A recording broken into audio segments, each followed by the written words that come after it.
Zombie Apocalypse.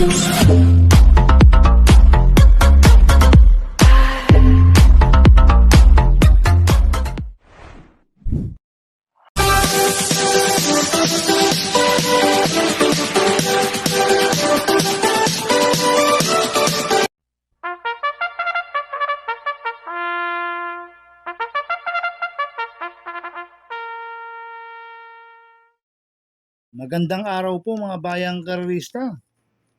Ngayon po ay araw ng Miyerkules, May 27, 2026. Karera po ng Metro Turf Malbar, Batangas. Meron po tayong 7 karera sa araw na ito. Nandito naman po yung lingkod, Drunken Master Wangbu aka Eloato Budoy para magbigay ng giya at analysis sa inyo mga bayang karerista. Mga bayang karerista, start po ng karera na rin ay 4 p.m. At meron po tayong carry over sa Peak 6 amounting 675,642 pesos. At meron rin po tayong carry over sa Daily Double Plus 1 amounting 232,874 pesos. Yung carry over po sa DD Plus 1 sa Race 1 po yan. At yung carry over po sa Peak 6 sa Race 2 po yan. Kaya pagbutihan niyo po yung pagre-review. At sana'y makatulong po yung pagbibigay ko ng giya at analysis. Kaya bago po ako magsimula magbigay ng giya at analysis, huwag pong kalimutan, subscribe, like, and share YouTube channel ko po. At syempre, huwag din pong kalimutan i-click yung notification bell ko para updated po kayo sa mga bagong video ko. Kaya mag-i-start na po ako sa pagbibigay ng giya at analysis. Race 1, Peak 5 event, races 1 to 5. May 12 kalahok po tayo dito but 11 betting in option. Ang grupo 3-year-old and above maiden race placer sa distance 1,400 meters. First choice ko po dito numero 12, Hermes Way. Nagagabayan po ni JT Sarate. Last run po nito, tumakbo sa PJC sa PCSO Maiden Stakes Race noong March 29, Pampito kila Bermuda Triangle. Nagtala lang po siya ng 1.29.8 sa 1,400 meters. Nalucha po last run to ni Final Gambit, si Hermes Way. Ngayon tingin ko solo Irie po ngayon to at maganda po ang numero. At cambio inite, binigay na po kay JT Sarate, Rasen RD Raquel Jr. po sumakay dito. Kaya sa akin, malaki po panalo sa akin ito. Kaya siya po first choice ko. Second choice ko po, numero 7, Artikulo 11. Nagagabayan po ni JR De Ocampo. Last run po nito noong May 16, tumakbo sa Metro Turf pang-4 kila Rush. Nagtala ng 1.29.2 sa 1,400 meters. Kaya malaki rin po panalo sa akin ito, kaya po second choice ko. Kaya ang first choice po, numero 12, Hermes Way. Second choice, numero 7, Artikulo 11. Sa race 2 po tayo, Peak 7, races 2 to 7. May 11 kalahok po tayo dito. Ang grupo 17 to 41 split. Ang distansya 1,400 meters. First choice ko po dito yung Deremating numero 11, Isla Puting Bato. Nagagabayan po ni Pabs Caballeo. Last run po nito no May 1. Pang-4 kila Brown Pirate. Nagtala ng 1.29.8 sa 1,400 meters. Pero ang best time yan 1.28 media sa 1,400 meters, Isla Puting Bato. At gamay po ni Pabs Caballeo yan at maganda po numero nasa labas. Tsaka makakapweso at makakarimate po na maganda yan. Kaya sa akin, malaki po panalo sa akin ito, kaya siya po first choice ko. Second choice ko po, numero 10, Chocolate Thunder. Nagagabayan po ni RD Raquel Jr. Ito, last run po nito no May 1.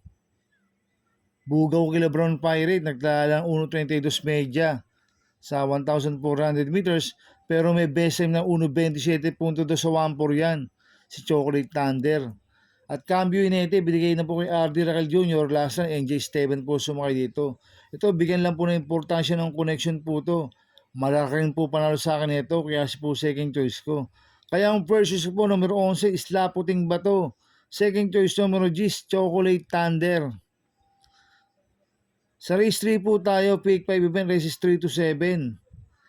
May 11 kalahok po tayo dito, but 10 betting in option. Ang grupo 17 to 41 split. Ang distansya 1,400 meters. First choice ko po dito, couple numero 2, Wallop, nagagabay ni Jomar Storke. 2A, Make a Difference, nagagabay po ni John Paul Guse. Last run po ni Wallop, nanalo noong May 13, nagtala ng 1.14.2 sa 1,200 meters. Last run po ni Make a Difference noong May 16, segundo kay Gold Rush, nagtala ng 1.28.2 sa 1,400 meters. Kaya itong couple numero 2 sa to, parehas po may panalo to, kaya sila po first choice ko. Second choice ko po, numero 3, Supreme Dynasty. Nagagabay po si CB Jala.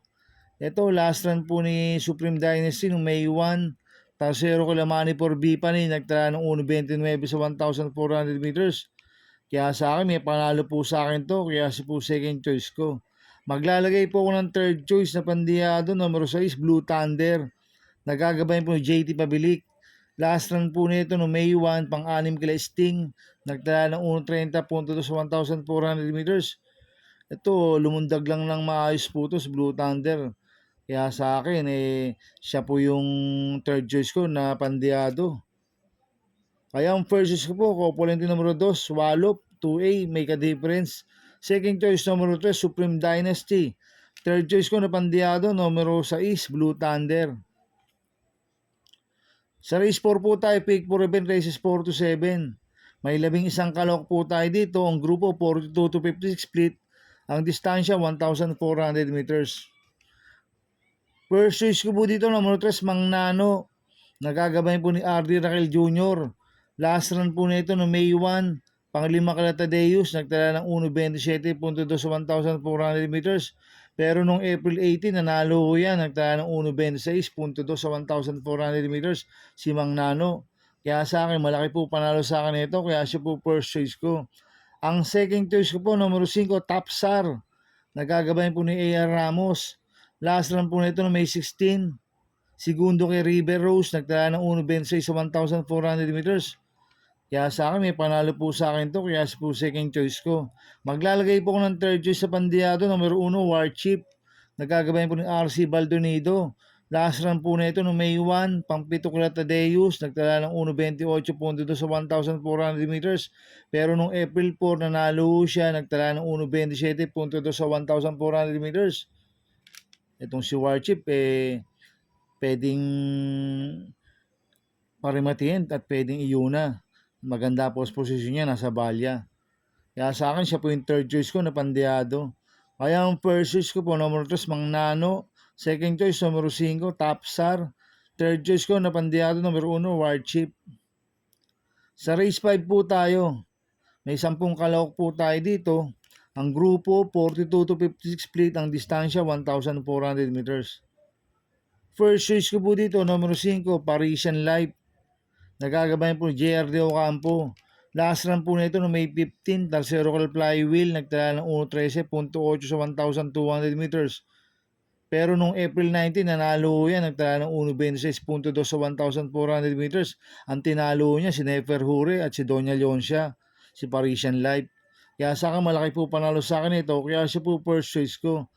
Ang second choice ko po, numero 1, Kataka-Taka. Nagagabayan po ni AR Villegas. Last run po nito, May 16, pang-12. Nagtala lang ng 1.30.6 sa 1,400 meters. Pero nag-barrier trial po ng May 1 yan, nagtala ng 1.15 sa 1.2, si Kataka-Taka. Kaya sa akin, may panalo po sa akin to, kaya si po second choice ko. Maglalagay po ng third choice sa pandiyado, numero 10, Right or Wrong. Nagagabay po ni JL Santiago. Last run po nito, May 16, pang-pito kila Exalted. Nagtala ng 1.28.6 sa 1.4. Kaya sa akin, siya po yung third choice ko na pandiyado. Kaya ang first choice po, numero 5, Parisian Life. Second choice, numero 1, Kataka-Taka. Third choice ko na pandiyado, numero 10, Right or Wrong. Sa races po tayo sa penultimate race. May 10 kalawak po tayo dito. Ang grupo 57 to 70 split. Ang distansya 1,400 meters. First choice ko po dito, numero 4, Miss Ocala. Nagagabayan po ni si Espare Jr. Last run po nito, April 29, Tarsero ko laki ng DNY, nagtala ng 1.25 sa 1,400 meters. Kaya sa akin, malaki po panalo sa akin ito. Kaya siya po first choice ko. Second choice ko po, numero 10, Baobab. Nagagabay po JR De Ocampo. Nanalo po last run niya no May 3. Nagtala ng 1.39 sa milya. Mainam po panalo niyan. At same rider, JR De Ocampo. Kaya malaki rin po panalo sa akin ito. Kaya siya po second choice ko. Kaya ang first choice po, numero 4, Miss Ocala. Second choice, numero 10, Baobab. Sa race 7 po tayo sa last race. May 11 kalok po tayo dito. Ang grupo 42 to 56 split. Ang distansya 1,400 meters. Dito sa race 7, may mga nakikita ako mabibilis na pwede maglutsahan. Light from the East, Manipur Gabriel, The Best of My Love, Sir William, Flywheel. Mabibilis po yan. Pwede mong maglutsahan yan. Kaya ako ang first use ko po dito, numero 3, Sniper Hure.